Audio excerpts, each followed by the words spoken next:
मैं पंडित गौरशंकर आप सभी भक्तों का अपने YouTube पर हार्दिक स्वागत अभिनंदन करता हूं। तो आज द्वादशी एकादशी के दूसरे दिन चलते हैं गौ माता के दर्शन करने के लिए, जहां हजारों की संख्या में गौ माताएं हैं। तो हम सभी मिलकर आज करते हैं गौ सेवा। और कहते हैं कि गाय माता के में 33 करोड़ देवी देवताओं का वास है, और गाय की पूजा करने मात्र से ही सारे कष्टों का निवारण होता है। तो आज चलते हम सभी गौ सेवा में और दर्शन करते हैं गौ माताओं के। तो आप सभी मेरे YouTube पर बने रहें और देखें कि गौ सेवा और गाय माता के दर्शन करिए। तो बोले वृंदावन बिहारी लाल की जय। जय जय श्री राधे। तो चलते हैं गौशाला की ओर। गौ मैया की जय। ये हमारा प्रिय गौ माताओं का तीर्थ धाम गौशाला है। इस गौ माताओं की महिमा हमारा भी अनंत है, जिसे हमारे भगवान श्री कृष्ण श्रीमद् भागवत से प्रमाणित होता है। गौ माँ की महिमा, जब हमारे श्री कृष्ण भगवान ने गोवर्धन पर्वत को अपने काष्ठ कंगुलिया पर उठाया था, उस समय भगवान श्री कृष्ण की कृपा से इन गौ माताओं का, ब्रजवासियों का, सबका भगवान श्री कृष्ण ने रक्षा किया था। तो जब इंद्र का घमंड चूर हो गया, इंद्र का घमंड टूटने के बाद इंद्र को अपनी गलती का एहसास हुआ। उनको पता चला कि ब्रह्मा परमात्मा ही है श्री कृष्ण अवतार में।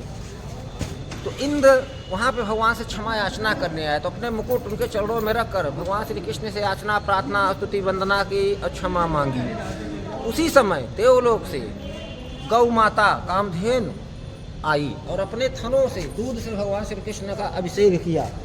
अब अभिषेक करने के बाद भगवान श्री कृष्ण से गौ माता ने कहा कि हे प्रभु, इंद्र देवताओं के देवता हुआ करे राजा, पर हे प्रभु आज से हमारे इंद्र आप ही हैं।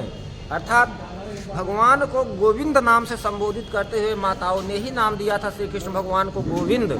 जो गौ माता की रक्षा करे और गौ माँ जिस पे प्रसन्न रहे उसे ही कहते हैं गोविंद। तो इस प्रकार गौ माता की महिमा से श्री कृष्ण भगवान की महिमा बढ़ी। अब भगवान ने देखा जाए तो गौओं की सेवा की, नंगे पैर वन वन चरा चरा के माताओं की सेवा की। तो इस गौ महिमा से हमें क्या नहीं प्राप्त होता। एक राजन थे, उनको पुत्र की कामना थी। तो पुत्र की कामना के लिए वशिष्ठ महाराज ने बताया कि आप 1 वर्ष तक नित्य नंगे पैर पूरे गांव के गौ की सेवा करिए, उन्हें चराइए जंगल में जा जाकर, और गौ को जौ खिलाइए। जौ से जो खड़ा न निकले उसी को आप आहार रूप में एक वक्त लीजिए। ऐसा करने से आपको पुत्र प्राप्त होगा। ऐसा उन्होंने राजा ने किया तो उन्हें एक ऐसा दिव्य भक्त अनंतशाली पुत्र प्राप्त हुआ जिसकी वंश की वृद्धि हुई।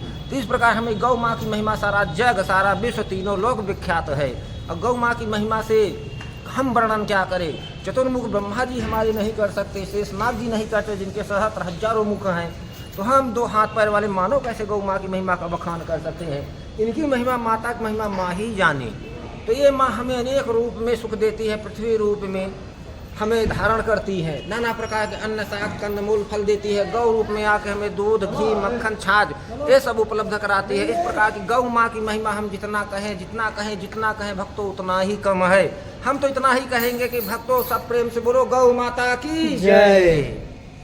जय श्री कृष्ण।